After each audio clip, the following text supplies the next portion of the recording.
आज के सत्संग में हम लोग भजन सत्संग सुना। ये महीना चल रहा है माघ और मकर संक्रांति और मकर राशि का बहुत महत्व चल रहा है। अभी कुंभ स्नान चल रहा है प्रयाग में और बताया जा रहा है कि ये पूर्ण कुंभ है, महाकुंभ है। 12 कुंभ के बाद आया है, 144 वर्ष के बाद। बहुत लोग नहाने जा रहे हैं और नहा रहे हैं, उसका लाभ ले रहे हैं, जाना चाहिए। लेकिन हर चीज के 2 तरीके होते हैं। कुंभ नहाने का तरीका वेद ने बताया, सिद्धांत बताया कि कुंभ में जाकर संगम में स्नान कीजिए। बताया गया है कि वहाँ 3 धारा है, गंगा जमुना सरस्वती। तो गंगा और जमुना तो दिखाई देती है, लेकिन सरस्वती जी दिखाई नहीं देती।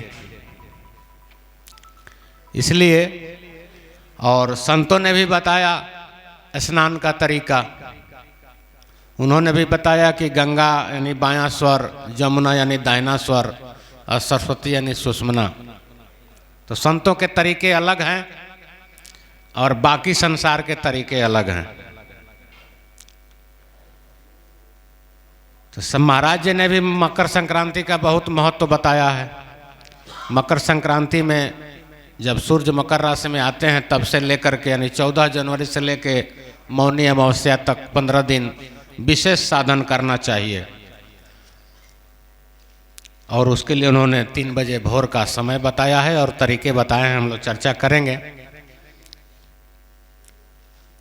अन्य सिद्धांतों में भी लोग नदी स्नान का महत्व बताते हैं और जो नदी में नहीं जा पाते हैं वो नदियों का नाम लेके स्नान कर लेते हैं। उसके लिए अलग अलग मंत्र हैं। गंगे च जमुनश्चैव गोदावरी सरस्वती नर्मदे सिंधु कावेरी जलस्मिन् कुरु सन्निधम कुरु। ऐसे ऐसे अनेक मंत्र हैं जो बोल करके पंडित लोग स्नान करते हैं। तो ये तो संसार की बातें हैं। महाराज जी ने जो स्नान करने का तरीका बताया, नामदानी सतराम बाबा ने जो बताया कि हम लोगों को भी मकर संक्रांति से लेकर के और मौनी अमावस्या तक विशेष रूप से स्नान करना चाहिए। और उसका समय भी उन्होंने वही बताया, ब्रह्म बेला 3 बजे भोर से 4 बजे भोर तक। और उन्होंने भी कहा कि गंगा जमुना सरस्वती तीनों के संगम पे ये स्नान कीजिए, जैसे कि आजकल कुंभ में हो रहा है। तो वो बाहरी है, ये भीतरी है ना। कुछ काम बाहरी देख करके किए जाते हैं जो संसार को दिखता है या दिखाया जाता है, और संतों के काम अंदर की ओर किए जाते हैं, न जो किसी को दिखता है न किसी को बताया जाता है। लेकिन संत कृपा करते हैं, सतराम बाबा कृपा करते हैं तो अपने शिष्यों को बताते हैं, संसार को बताते हैं कि स्नान जो है करना तो चाहिए, लेकिन भीतर भीतर। बाहर के स्नान से बाहर की बात ठीक होगी, लेकिन बात भीतर भी ठीक करने की है। कहें कि भगवान भीतर देखते हैं, बाहर के नहीं देखते। रहत न प्रभु चित चूक किए की, करत सूरत 100 बार ही की। हमेशा भीतर का देखते हैं, तो भीतर का स्नान कैसे होगा उन्होंने कुंभ के उदाहरण से ही बताया है। राम नाम महिमा में सतराम बाबा ने जब लिखा पहली लाइन कि राम नाम महिमा सुनो सज्जन जन चितलाए, और राम नाम के लेते ही कोटिन पाप बिलाए। पाप धोने लोग जाते हैं नदियों में, नदियों के संगम में विशेष तिथि में स्नान करने, और सतराम बाबा ने एक लाइन में बता दिया कि राम नाम के लेते ही कोटिन पाप, करोड़ों पाप खत्म हो जाते हैं। और उन्होंने दूसरा बताया कि राम नाम सम नाम नहीं, तीर्थ बड़ा प्रयाग। जैसे प्रयागराज से बड़ा कोई तीर्थ नहीं है, सही बात है, तीर्थ राज कहा गया है प्रयाग को। मुद मंगल में संत समाजू, जो जगजंगम तीर्थ राजू। तुलसीदास जी ने कहा कि तीर्थ राज है प्रयाग। क्यों? कि वहां संतों का समाज जुटता है, जैसे आज जुटा हुआ है। तो केवल पानी में नहाना नहीं, संतों के साथ बैठ करके जब सत्संग सुनेंगे तब तीर्थराज प्रयाग का लाभ मिलेगा। क्योंकि जंगम यानी संसारी लोगों के लिए संतों का समाज मुद मंगलमय होता है। आपके सारे काम बनते हैं संतों के बंगल में बैठने से। तो सतराम बाबा ने कहा कि जैसे प्रयाग से बड़ा कोई तीर्थ नहीं, वैसे ही राम नाम से बड़ा कोई नाम नहीं। राम नाम के समान कोई नाम नहीं है। राम नाम सब नाम नहीं, तीर्थ बड़ा प्रयाग, गंगा जमुना सरस्वती जो पावे बड़ भाग। वहाँ गंगा जमुना सरस्वती का संगम बताया गया, और यहाँ हमारे शरीर में बायां स्वर गंगा और दाहिना स्वर जमुना, और बीच का दोनों जब चले तो सुषमना यानी सरस्वती। तो वहाँ जैसे बताया गया कि वहाँ पंचवटी के वन में, यहाँ 5 तत्व के तन में, तो जो बाहर होता है वो सब कुछ शरीर में भीतर भी होता है, और भीतर वाला ही ज्यादा फायदा करता है। जैसे किसी को अगर रोग हो तो दवाई कहाँ खाई जाती है? हमेशा भीतर खाई जाती है, और शरीर के पूरे हिस्से का रोग ठीक हो जाता है। तो दवा भीतर खाई जाती है, राम नाम भीतर लिया जाता है। उल्टा नाम जपे जग जाना, अब वाल्मीकि भय ब्रह्म समाना। सब कुछ जब उल्टा के भीतर की ओर ले जाएंगे तब फायदा करेगा। तो हमारे शरीर में जो कुंभ स्नान का विशेष व्यवस्था सतराम बाबा ने बताया कि 3 बजे भोर में बैठ जाइए उठ के, और कैसे बैठिए कि सुख आसन में बैठो, अब तुम आंख कान मुख बांधो, अब मेरुदंड सीधा कर राखो, जीभ तालु में साधो, रामे रामे करो जपान चाहे सूझे ना सूझे। सुख आसन में बैठ जाइए और मेरुदंड यानी रीढ़ की हड्डी सीधा कर लीजिए, और राम राम जपिए। अब समझ में आवे न आवे, दिखे न दिखे, बाद में तो दिखेगा, क्योंकि जो देखना चाहते हैं आप वो एक दिन देख लेते हैं, और जो कहते हैं वो सुनते हैं। इसलिए राम राम कहिए। तो उन्होंने ये तरीका बताया कि सुख आसन में बैठ करके रीढ़ की हड्डी सीधा करके और जीभ को तालू में सटा करके और राम राम जपिए, यानी बायां स्वर से रा कह के खींचिए और दाहिना से मौ कह के छोड़िए। ये प्रारंभिक है। बाद में तो महाराज जी ने कहा कि रारा कहो सुने निज काना। कबीर साहब ने कहा रामे कहे सुनो निज काना, महाराज ने कहा रारा कहो। रा कहो और रोक लो, यानी छोड़ो भी नहीं। छूट तो अपने आप जाता है। सांस आप लेते हैं तो प्रयास करते हैं, लेकिन छोड़ने में प्रयास नहीं करना पड़ता। तो संसार की कुछ चीजें तो छूट ही जाती हैं, एक दिन शरीर भी छूट जाता है बिना प्रयास के। तो संसार में तो सिद्धांत चलता है, मुहूर्त चलता है, दिन तारीख चलता है। जैसे आजकल चल रहा है कि यही मुहूर्त है, 144 साल बाद आया है, फलना को अमृत स्नान है, फलना शाही स्नान है। लेकिन हकीकत क्या है? मनुष्य बिना मुहूर्त देखे जन्म लेता है और बिना मुहूर्त देखे मर जाता है। न जन्म के समय का कोई मुहूर्त होता है और न मरने का कोई दिन तारीख समय तय है। बिना मुहूर्त के मरते हैं, बिना मुहूर्त के जन्म लेते हैं, और बीच में जिंदगी भर मुहूर्त देखते रहते हैं। सारे काम मुहूर्त देख के करते हैं, जनेऊ विवाह शादी सब कुछ, पूजा पाठ गृह प्रवेश सब मुहूर्त देख के करते हैं। लेकिन बिना मुहूर्त के जन्मे हैं और बिना मुहूर्त के मरेंगे, जो जीवन की 2 सबसे बड़ी घटनाएं हैं। इसलिए मुहूर्त का कितना महत्व है स्वयं समझ लीजिए। और सबसे बड़ा मुहूर्त क्या है? 144 वर्ष बाद आने वाले महाकुंभ का इतना महत्व है। ऐसे भी 12 वर्ष पर भी आता है, अब 12 पूर्ण कुंभ के बाद 144 वर्ष पर ये आया है, बहुत हल्ला है। लेकिन आपका ये जो मुहूर्त मिला है मनुष्य जन्म, ये जो संजोग आपको मिला है, ये कितने वर्ष बाद आया है? वो तो 144 वर्ष बाद फिर भी आ जाएगा। लेकिन मनुष्य जन्म कितने वर्ष बाद आता है? 84 लाख जोनियों में कई चरण भटकने के बाद। एक ही बार आप मनुष्य नहीं बने, कई बार बने होंगे, लेकिन कम से कम 84 लाख जोनियों में भटकने के बाद मिलता है। और एक ही जोनी में 144 बीत जाएगा। 100 वर्ष का मनुष्य जीवन ही है। 3-4 कछुआ बन गए तो 300-400 वर्ष उसमें लग जाएंगे, और कहीं पेड़ बन गए तो 1000 वर्ष खड़ा, 1000 वर्ष पाड़ा तो 1000 वर्ष साड़ा। शीशम के पेड़ के बारे में लोग बताते हैं, यानी शीशम का पेड़ बन गए किसी जंगल में तो 1000 वर्ष एक जगह खड़ा रह जाएंगे। ऐसे ऐसे कितने कुंभ आकर के चले जाएंगे, अब पेड़ ही बने रह जाएंगे। तो ये मनुष्य जन्म का जो मुहूर्त मिला है, इसका कितना लाभ लिया हम लोगों ने। वहाँ थोड़े दिन के लिए 45 दिन के लिए हल्ला है, और उसमें भी 5 दिन विशेष है, और उसमें भी ब्रह्म बेला विशेष है। थोड़े समय का इतना हल्ला है, और 100 बरस का मुहूर्त जो आपको मिला है, इसका अगर स्नान नहीं किए इस मुहूर्त में, तो कहा महाराज जी ने लिखा कि ऐसा मौका फिर ना मिली ना तो होइबो कुकुर बिल्ली। तो 100 वर्षों का मुहूर्त, मनुष्य का जन्म सामान्यतः 100 वर्ष माना जाता है, कोई 60, कोई 50, कोई 80, कोई 90, अलग अलग है, लेकिन 100 मान के चलिए, 100 सामान्य है। तो 100 वर्षों का जो आपको संयोग मिला, 100 वर्षों का जो मुहूर्त मिला, इसमें जो राम नाम रूपी स्नान करना है 3 बजे भोर में, उसको क्या किया? इतना लंबा मुहूर्त मिला हुआ है, उसमें भी कितना वर्ष निकल गए। बहुत गई थोड़ी रही जीवन, थोड़ी ना ही बितावे। बहुत सारा बीत गया, कितने स्नान हम लोगों के निकल गए जो हम लोग रोज कर सकते हैं अपने घर में, बिना किसी खर्चा के, बिना ट्रेन बस के, अपने बिछावन पर बैठे बैठे। और उसमें अमृत स्नान भी कर सकते हैं, क्योंकि राम नाम अमृतम। और संतों ने बताया है कि ब्रह्म रंध्र से जुबां के ऊपर सुधा के झरना झरा करे, और राग द्वेष को फना करे तो काल भी पानी भरा करे। जब आप जीभ को तालू में सटा करके महीना दिन रगड़ेंगे तो उसमें जगह बन जाएगा, और उसमें से अमृत टपकेगा और आपको उसका स्वाद मिलेगा। जोगी लोग बताते हैं, यह यौगिक क्रिया है। संत बताते हैं कि राम नाम ही अमृत है, संसार में दूसरा कोई अमृत नहीं है, इसी का पान किया कीजिए, इसी से अमर हो जाइएगा।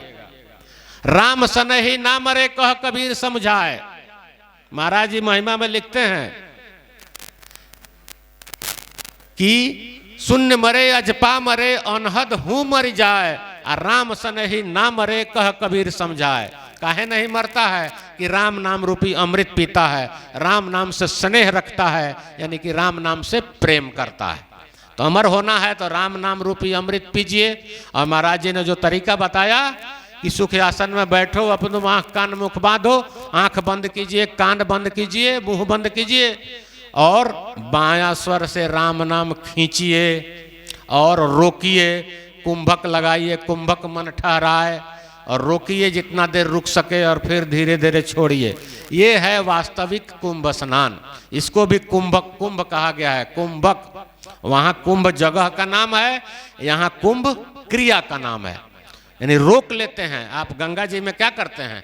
नाक बंद करके, मुंह बंद करके, आंख बंद करके डुबकी लगाते हैं, या कि खोल के लगाते हैं। अगर कोई अंग खुला रखेंगे तो पानी घुस जाएगा ना। इतना पवित्र पानी है, लेकिन अंदर नहीं जाने देना चाहते आप, ऊपरे ऊपर नहाएंगे। न आँख में घुसागा, न कान में, न नाक में, न मुंह में, सब बंद करके डुबकी लगाते हैं। यहाँ भी सब बंद कर लेना है और डुबकी लगाना है। किसमें? राम नाम रूपी अमृत में। वहां 4 बूंद गिरा था, वो भी किसी जमाने में, सतयुग में, किसी कल्प में 4 बूंद गिरा था। आज तक लोग नहा रहे हैं, और यहाँ बूंदे बूंद हमेशा गिरेगा, फिर भी छोड़ दे रहे हैं। एक बार राम राम कहना, राम राम अमृत में स्नान करना है।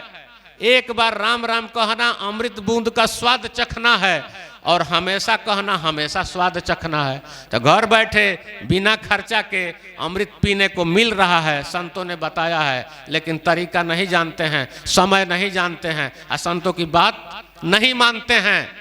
वास्तव में कहिए तो हम लोग सतराम बाबा की असली बात नहीं मानते हैं, हम अपने समेत कह रहे हैं। क्यों? कि संतों ने बताया है कि ऐसा मौका फिर ना मिली। 100 वर्षों का मुहूर्त मिला हुआ है, और रोज ऐसा समय आता है, और रोज उठ के बैठे और रोज अमृत पीजिए। बार बार आंख कान मुंह बंद करके डुबकी लगाइए, आप अमृत पी के वापस आ जाइए। जब भी आप राग कहेंगे और खींचेंगे और रोकेंगे तो अमृत का स्वाद मिलेगा ही मिलेगा। मौ कह के छोड़ दीजिए। कुछ भी हम लोग खाते पीते हैं तो सांस लेते ही हैं, भोजन भी सांस के द्वारा ही ग्रहण करते हैं, पानी भी सांस के द्वारा ही ग्रहण करते हैं, और राम नाम भी सांस के द्वारा ही ग्रहण किया जाता है। तो इस तरीका को तो सब लोग जानते हैं, संतों ने बताया है, बार बार चर्चा होती है। तो वास्तविक स्नान क्या है? कि हमारा बायां श्वास गंगा है, दाहिना श्वास जमुना है, और सुषुम्ना सरस्वती है। संगम हमारे पास है, हम बस इसको जाने। समय वही है 3 से 4 बजे तक, सीधा बैठ जाना है और राम कहिए और राम को रोकिए, राम राम कहिए, राम राम सुनिए, राम राम देखिए, राम नाम में ख्याल कीजिए, राम नाम में सूरत कीजिए, राम नाम पर विश्वास कीजिए, तब राम नाम से प्रेम हो जाएगा। तो राम राम से जब प्रेम हो जाएगा, जब राम स्नेही हो जाएंगे, राम से स्नेह हो जाएगा, आपका नाम जब राम स्नेही हो जाएगा तो फिर मरेंगे नहीं। राम स्नेही ना मरे, सतगुरु का वचन है, कोई शंका है इसमें? सतगुरु के वचन में शंका नहीं करनी चाहिए। तो वास्तविक स्नान यहाँ करना चाहिए जो अपने पास है, आपके शरीर में है, आपके मन में है, आपके ज्ञान में है, और सतगुरु के वचन में है, सतगुरु के आदेश में है। और इसका ये विशेष दिन था 15 दिन, बहुत लोग करते हैं। इस 15 दिन को करने के लिए सालों भर अभ्यास कीजिए। आज छूट गया, मौनी अमावस्या बीत गया, फिर अगले साल आएगा। तो आज से अगर हम लोग हर रोज 3 बजे भोर में उठ करके सांसों का अभ्यास करें तो अगले साल आते आते तक एकदम पक्का हो जाएंगे। और उस समय एक बूंद भी बहकने नहीं पाएगा। जैसे आप बचपन में लेमन जूस खाते थे, आजकल नहीं खाते, आजकल मिठाई रसगुल्ले खाते हैं। तो स्वाद मिठाई का, लेमन जूस का मिला है तो जब भी जहां मिलता है, अगर आपके पास पैसा है, खा लेते हैं। स्वाद जान गए हैं। इसलिए जब तक आप वन में रहने वाले लोग रसगुल्ला का स्वाद नहीं जानते तो बाजार भी जाएंगे तो रसगुल्ला नहीं खरीदेंगे।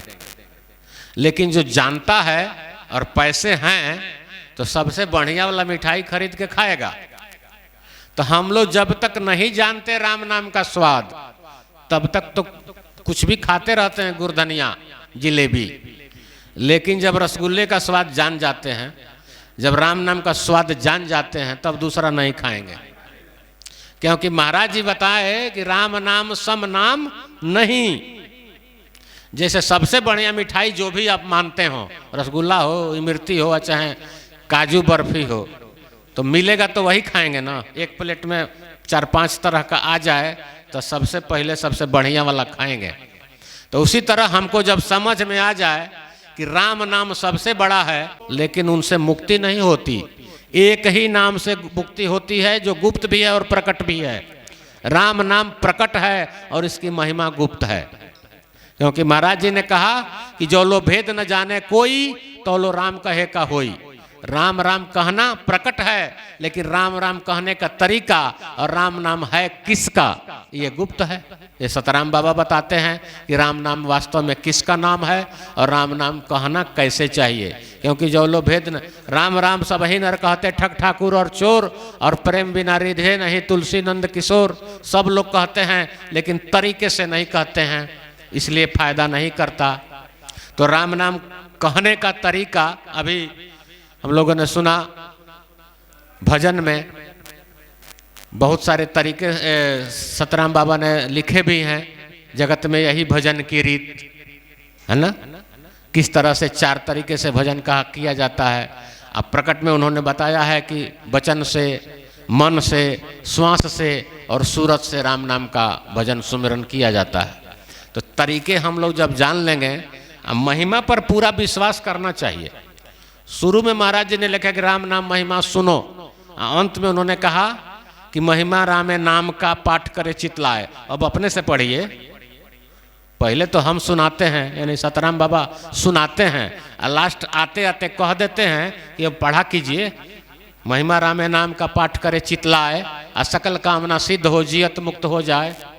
मुक्ति ही न चाहिए तो उसके लिए तरीका उन्होंने तो यही बताया ना कि महिमा रामे नाम का पाठ करो 1 से 29 तक चित्त लगा करके।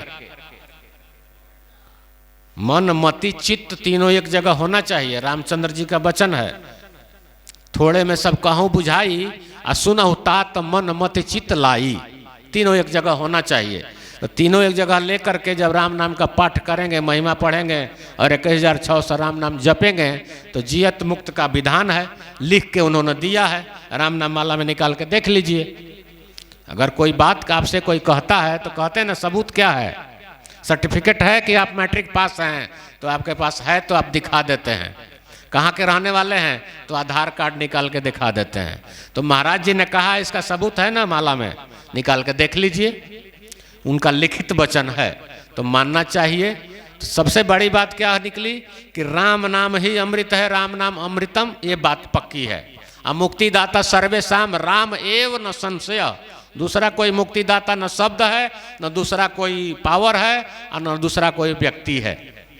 राम जिनका नाम है मुक्तिदाता वही है, और राम नाम से ही मुक्ति हुई है। और कलयुग में तो कोई दूसरा उपाय भी नहीं है। तुलसीदास जी ने यही लिखा, कलयुग केवल राम आधारा, सुमिर सुमिर नर उतरहु पारा, नहीं कलि कर्म न भक्त विवेकु, राम नाम अवलंबन एकु। कलयुग में सिस्टम ही नहीं बनाया गया दूसरा, एक ही सिस्टम है, नाम जप। सतयुग में यज्ञ होते थे, तपस्या होती थी, द्वापर में त्रेता में यज्ञ होते थे, द्वापर में भक्ति होती थी, लेकिन कलयुग में सिर्फ नाम यज्ञ ही है। और सभी तरह के यज्ञ जितने भी बताए गए हैं, अश्वमेध यज्ञ, राजसूय यज्ञ, जितना यज्ञ कर लीजिए, सबसे बड़ा यज्ञ नाम जप है। नाम का जाप सबसे बड़ा यज्ञ है, और ये आप अकेले कर सकते हैं। एगो सतचंडी भी आप करते हैं तो पूरे इलाका में चंदा मांगना पड़ता है, लेकिन सबसे बड़ा यज्ञ राम नाम जप का यज्ञ अकेले होता है, अकेले में होता है, शांति से होता है, किसी चीज की जरूरत नहीं होती, किसी विशेष शब्द की सामान की जरूरत नहीं होती है। आप हैं और अकेले हैं और आपका मन है, बस दो ही आदमी चाहिए। आप और आपका मन दोनों एक जगह होना चाहिए। जीव अगर लगा है नाम में और मन लगा है कहीं और तो गड़बड़ है। यहाँ मन भी और ध्यान भी और ख्याल भी और जीव सब एक जगह है, तो तीनों के ताल मिले है। कबीर बाबा, तीनों एक जगह रखिए मन मति चित्त को, और राम राम कहिए। राम राम कहने में और सुनने में और देखने में और बोलने में सब एक ही बात है। जब आप सामने राम नाम का किताब लेके बैठते हैं तो आप देखते भी हैं, कहते भी हैं, सुनते भी हैं, और उसी का चिंतन भी होता है। यानी ख्याल में भी वही है, आपके सूरत में भी वही है, आपके मन में भी वही है, आपके इस सांसारिक आँखों में भी वही है, आपके जबान पर भी वही है, और आपके कान में भी वही शब्द जा रहा है। तो इस यज्ञ को करने के लिए किसी साधन की और किसी आयोजन की जरूरत नहीं है। इस स्नान को करने के लिए किसी अर्ध साधन की और सामान की जरूरत नहीं है। जो सतराम बाबा ने सीधे सीधे बता दिया कि सबसे बड़ा तीर्थ जैसे प्रयाग है, वैसे सबसे बड़ा नाम राम नाम है। इसी को जब लेंगे तो गंगा जमुना और सरस्वती तीनों में नहाने का फल मिलेगा। एक नाम सर्व फल देने वाला है, चाहे इसके लिए कहीं आप जाने की जरूरत है और न कहीं धक्का खाने की जरूरत है। यहाँ बैठे बैठे ही आप अपना स्नान, कुंभ स्नान कर सकते हैं और अमृत स्नान कर सकते हैं, और इसका मुहूर्त पूरे 100 बरस चलता है। ये बात पक्की है। आप प्रमाण में चाहे देख लीजिए, वेदों में खोज लीजिए, ग्रंथों में खोज लीजिए, संत वाणी में खोज लीजिए, लेकिन सतराम बाबा के चेला को कहीं और खोजने जाने की जरूरत नहीं है। उनकी बात काफी है। जो उन्होंने कह दिया वही हमारे लिए वेद है, वही हमारे धर्म ग्रंथ हैं, और वही हमारे लिए संविधान है। इसलिए संतों की बात, संत वाणी सीधे सीधे मानना चाहिए, उस पर विचार नहीं करना चाहिए। सतराम बाबा ने कहा, कबीर साहब ने कहा, सभी ने कहा कि राम नाम ही अमृत है, और ये अमृत आपका तरीका है। बस थोड़ा सा तरीका है बैठने का, और थोड़ा सा तरीका है सांस लेने का। सांस तो आप ले ही रहे हैं, सांस स्वाभाविक रूप से लेते हैं, प्रयास नहीं करना पड़ता, क्योंकि सांस नहीं लेंगे तो चलेंगे कैसे। एक पल भी सांस न लें तो खेला खत्म। लेकिन जिस सांस में राम नाम है वही सांस सार्थक है, और जिसमें राम नाम नहीं है वो सिर्फ शरीर को चलाती है, सिर्फ आपको जिंदा रखती है, जीवित नहीं रखती। राम नाम के साथ लिया गया श्वास सार्थक सांस है, समर्थ, वो उसका फायदा मिलता है। अब बाकी जो है बेकार चला जाता है। तेरे हीरा जैसा श्वासा बातों में बीत जाए रहे। जिस सांस में राम नाम है वही आपको फायदा करती है, और जिस सांस में अन्य नाम है वो फायदा नहीं करती। अब कुछ नाम तो नुकसान भी करता है। आपको बहुत चिंता कर देंगे किसी का, किसी दूसरे के बारे में, तो आपको नुकसान करता है। विचारों में ज़्यादा व्यक्ति आ जाए तो नेटवर्क छोड़ देता है और संसार उसको पागल कहता है। इसलिए हमारे सांस में, हमारे ख्याल में, हमारे विचार में, हमारे चित्त में, हमारे चिंतन में, हमारे सूरत में, हमारे मन में, सब जगह राम नाम होना चाहिए। और हमारे सांसों के साथ राम नाम रूपी अमृत ही अंदर जाना चाहिए। और यही अमृत अगर हम पीते हैं, और यही अमृत है भी, कलयुग में दूसरा अमृत है नहीं। कहा गया है कि दैहिक दैविक भौतिक तापा राम राज काहू नहीं व्यापा। जब राम जी का रामचंद्र जी का राज था तो किसी को दैहिक दैविक भौतिक रोग नहीं होते थे, लेकिन आज की तारीख में रामचंद्र जी का राज नहीं है। अब तो राम राज नहीं भाई, लेकिन नाम राज चहुजुग सुखदाई। नाम का राज चारों युगों में रहता है, और रामचंद्र जी का राज सिर्फ त्रेता युग में रहता है। तो नाम का राज तब भी था, सतयुग द्वापर त्रेता कलयुग हमेशा रहता है, चारों युगों में। और कैसा है ये? सुखदाई है। नाम का राज दुखदाई नहीं होता, हमेशा सुखदाई होता है। और यही अमृत है, और इसी को पीना है। उसके लिए कहीं जाने की जरूरत नहीं है। अपने घर में 3 से 4 बजे तक बैठ करके सीधे और खींच करके और रोक करके और छोड़ करके, धीरे धीरे खींचिए, रोक के रखिए और धीरे धीरे छोड़िए। राम नाम ही अमृत है, और यही पीने से अमर होंगे। और हम लोग के लिए यही कुंभ स्नान है। बोलिए राम बाबा की जय जय जय।